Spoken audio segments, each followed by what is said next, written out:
નમસ્કાર દર્શક મિત્રો, આપ નિહાળી રહ્યા છો N24 ગુજરાતી। તો નજર કરીશું આજના મહત્વના સમાચાર પર।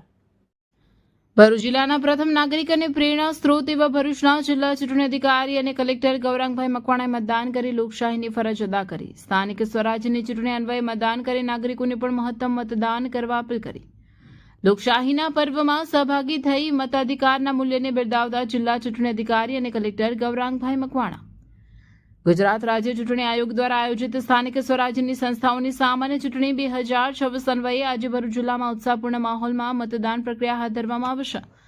વહેલી સવારે ભરૂચ જિલ્લાના પ્રથમ નાગરિક અને પ્રેરણા સ્ત્રોત એવા ભરૂચના જિલ્લા ચૂંટણી અધિકારી અને કલેક્ટર ગૌરાંગભાઈ મકવાણા લોકશાહીના પર્વમાં સહભાગી થવા નાગરિકોને પ્રોત્સાહિત કરવા માટે વહેલી સવારે BH Modi high school room number 1 મતદાન મથક પર પહોંચી સામાન્ય નાગરિકની જેમ કતારમાં ઊભા રહીને મતદાન કરી લોકશાહીની ફરજ અદા કરી હતી।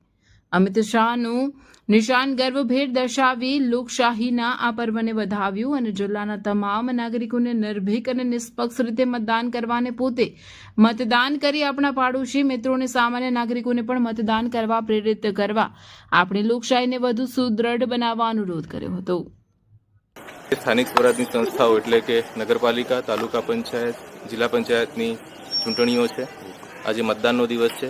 આજે મેં મારા મતાધિકારનો ઉપયોગ કર્યો છે। ભરૂચ જિલ્લાના સૌ નાગરિકોને વિનંતી છે, આપ પણ બહોળા પ્રમાણમાં બહાર નીકળી આપના મતાધિકારનો ઉપયોગ કરો, નિર્ભીક અને નિષ્પક્ષ રીતે મતદાન કરો।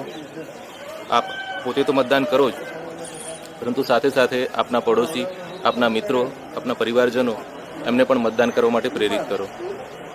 ખૂબ મોટા પ્રમાણમાં મતદાન કરી આપણે લોકશાહીને વધુ સુદૃઢ બનાવીએ એવી અપીલ છે। ધન્યવાદ।